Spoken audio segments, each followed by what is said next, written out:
News, सच जरूरी है।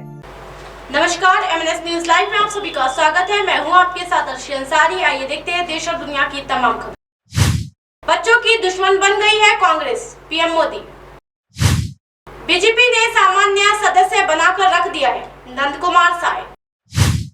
CM Shivraj का बड़ा ऐलान, मध्य प्रदेश में टैक्स फ्री हुई द केरल स्टोरी। आइए देखते हैं खबर विस्तार से। बच्चों की दुश्मन बन गई है कांग्रेस, PM मोदी ने कांग्रेस पर किया तीखा प्रहार। जी हां, कर्नाटक विधानसभा चुनाव में PM मोदी ने रैली के दौरान कांग्रेस पर जमकर हमला बोला है। उन्होंने कांग्रेस पर तीखा वार करते हुए कहा है कि कांग्रेस कर्नाटक में बच्चों की दुश्मन बननी जा रही है। वो नेशनल एजुकेशन स्कीम को ही बंद करना चाहती है। बीजेपी सरकार के इस प्रयासों के बीच कांग्रेस गांव के बच्चों की ही दुश्मन बन गई है। मैं सबूत के साथ बता रहा हूँ कि केंद्र की बीजेपी सरकार ने आधुनिक शिक्षा नीति की शुरुआत की। देश के महान वैज्ञानिक के नेतृत्व में ये शिक्षा नीति बनाई जा गई है। आगे PM मोदी ने कहा है कि हजारों लोगों के परामर्श के बाद भी ये आधुनिक शिक्षा नीति को लागू किया गया। जी हाँ, लेकिन कांग्रेस ने लिखित घोषणा करते हुए कहा है कि वो नेशनल एजुकेशन पॉलिसी को रोक देगी। ऐसे में उन्होंने कहा है कि इस देश में किसी भी गरीबी से गरीबी बच्चों को डॉक्टर या इंजीनियर बनाने का हक है कि नहीं है। कर्नाटक चुनाव रैली के दौरान मोदी ने कहा है, जो कांग्रेस गरीब बच्चों की शिक्षा नीति पर सवाल खड़े कर रही है, ऐसी कांग्रेस को सजा देने के लिए ये चुनाव है। कांग्रेस कह रही है कि तकनीकी शिक्षा कन्नड़ में नहीं दी जाएगी और वो छात्रों के लिए सभी सुविधाएं छीनना चाहती है। जी हाँ, बता दें कि कर्नाटक में 224 विधानसभा सीटों के लिए 10 मई को चुनाव होना है। एक चरण में होने वाले इस मतदान के नतीजे 13 मई को सामने आएंगे। वही कर्नाटक में चुनाव के लिए बीजेपी, कांग्रेस और TJS में त्रिकोणीय मुकाबला बना हुआ है। नंद कुमार साय बोले, बीजेपी ने सामान्य सदस्य बनाकर रख दिया है, नहीं दी कोई जिम्मेदारी, केंद्र भी चुप रहा। जी छत्तीसगढ़ बीजेपी के पूर्व वरिष्ठ आदिवासी नेता नंद कुमार साय ने कांग्रेस ज्वाइन कर ली है। उनके कांग्रेस ज्वाइन करते ही प्रदेश की सियासत गरमाई हुई है। जी बीजेपी के कांग्रेस दोनों एक दूसरे पर हमलावर है। मामले में जमकर आरोप प्रत्यारोप लग रहे हैं। साय के कांग्रेस में प्रवेश करने के बाद ने उनसे खास बातचीत की है। सवाल, आपने हाल ही में कांग्रेस ज्वाइन किया है, कैसा लग रहा है? जवाब, ये स्थिति तो जो है सबके सामने है। हम बहुत पहले से भारतीय जनता पार्टी में ये अटल बिहारी वाजपेयी, लालकृष्ण अडवाणी, सुषमा स्वराज जैसे नेताओं के साथ में रहा। पूर्व में अविभाजित मध्य प्रदेश में नेता प्रतिपक्ष भी रहा। कुछ कारणों से ऐसा लगने लगा रहा था कि मैं भारतीय जनता पार्टी में सामान्य सदस्य बनकर रह गया हूँ। बहुत सारे कार्यक्रमों में मुझे आमंत्रित नहीं किया जाता था। हमने केंद्रीय नेतृत्व में बात करने की कोशिश की, लेकिन जिस सफल नहीं हुए तो भारतीय जनता पार्टी को छोड़कर कांग्रेस ज्वाइन कर लिया है। सवाल, क्या लगता है इसके पीछे किसकी साजिश हो सकती है? जवाब, छत्तीसगढ़ विधानसभा चुनाव भी नजदीक है। हमारे चुनाव और उपयोगिता का लाभ लेना चाहिए था, पर ये सब नहीं हो रहा था। पार्टी में कोई भी हो, किसी का नाम लेने का कोई मतलब नहीं रह गया। इन लोगों की कुछ बातें होगी, केवल सामान्य सदस्य बनकर रह गया था। कोई ग्रुप में नहीं, चुनाव समिति में नहीं, वित्त समिति में नहीं, यहाँ तक कि बहुत सारे कार्यक्रमों में हमें बुलाया नहीं जाता था। जी हाँ, हमें इससे परेशान हो गए थे। सवाल, आप 3 बार के विधायक रहे, 3 बार के सांसद रहे, नेता प्रतिपक्ष भी रहे। बीजेपी का कहना है कि उससे आपको सभी सम्मान दिया। क्या वो सम्मान आपको कांग्रेस में मिल सकता है?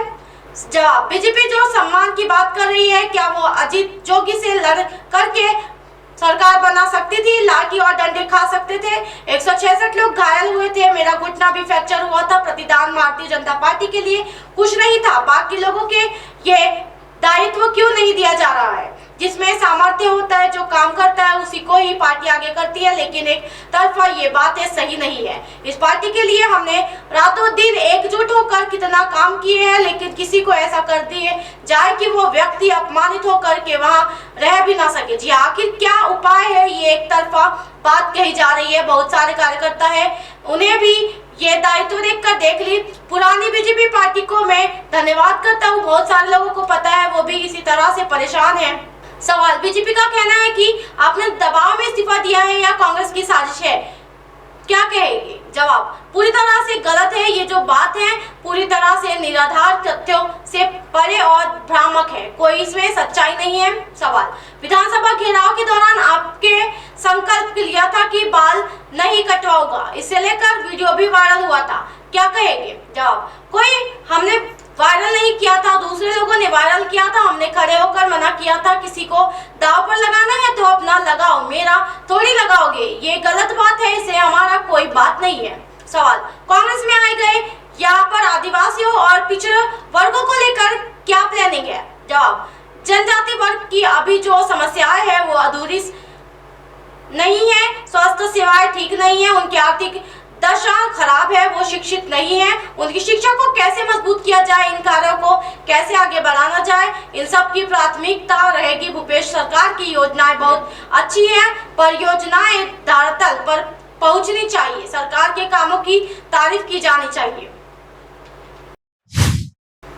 सीएम शिवराज का बड़ा ऐलान, मध्य प्रदेश से टैक्स फ्री हुई द केरला स्टोरी। जी हाँ, 5 मई को रिलीज हुई द केरला स्टोरी फिल्म को मध्य प्रदेश में टैक्स फ्री किया गया है। सीएम शिवराज सिंह चौहान ने इसका ऐलान किया है। बता दें कि मध्य प्रदेश में फिल्म की रिलीज से पहले ही इसे टैक्स फ्री करने की मांग की जा रही थी। सीएम बोले, सच्चाई को उजागर करती फिल्म। जी हाँ, मुख्यमंत्री शिवराज सिंह चौहान ने फिल्म को टैक्स फ्री करने का ऐलान करते हुए कहा है कि आतंकवाद की भयावह सच्चाई को उजागर करती film the Kerala story Madhya Pradesh में टैक्स फ्री की जा रही है। सीएम ने कहा कि ये फिल्म लव जिहाद, धर्मांतरण और आतंकवाद को उजागर करती है, उसे बाहर लाती है, लड़कियों को कैसे फंसाया जाता है ये फिल्म में दिखाया गया है। सीएम शिवराज ने कहा है कि मध्य प्रदेश में पहले ही धर्मांतरण को लेकर कानून बनाया गया है, लेकिन द केरला स्टोरी फिल्म इस सच्चाई को और उजागर करती है, इसलिए इस फिल्म को सभी को देखना चाहिए। ऐसे में मध्य प्रदेश सरकार ने इस फिल्म को टैक्स फ्री करने का फैसला किया है। जी हाँ, 5 मई को रिलीज हुई है फिल्म। बता दें कि द केरला स्टोरी फिल्म 5 मई को रिलीज हुई है। ये फिल्म आतंकवाद और लव जिहाद जैसे विषयों को लेकर बनाई गई है। खास बात यह है कि फिल्म को रोकने के लिए सुप्रीम कोर्ट में याचिका भी लगाई गई थी, लेकिन फिल्म को रिलीज किया गया। अब आप हमारे चैनल को आपके मोबाइल पर भी देख सकते हैं। मोबाइल ऐप पर देखने के लिए प्ले स्टोर से MNS news TV app download करें। इंस्टा, लिंक, ट्विटर, हाइकुक, फेसबुक और कई सोशल मीडिया के प्लेटफॉर्म पर हमारा चैनल उपलब्ध है। आप इसे यूट्यूब पर भी देख सकते हो। आप हमारे चैनल को लाइव भी देख सकते हो www.mnsnews.com पर। फिलहाल वक्त तो चला दर्शकों ब्रेक का। ब्रेक से लौटने के बाद देखिएगा देश और दुनिया की तमाम खबरें। बने रहिए एमएनएस न्यूज पर। नमस्कार।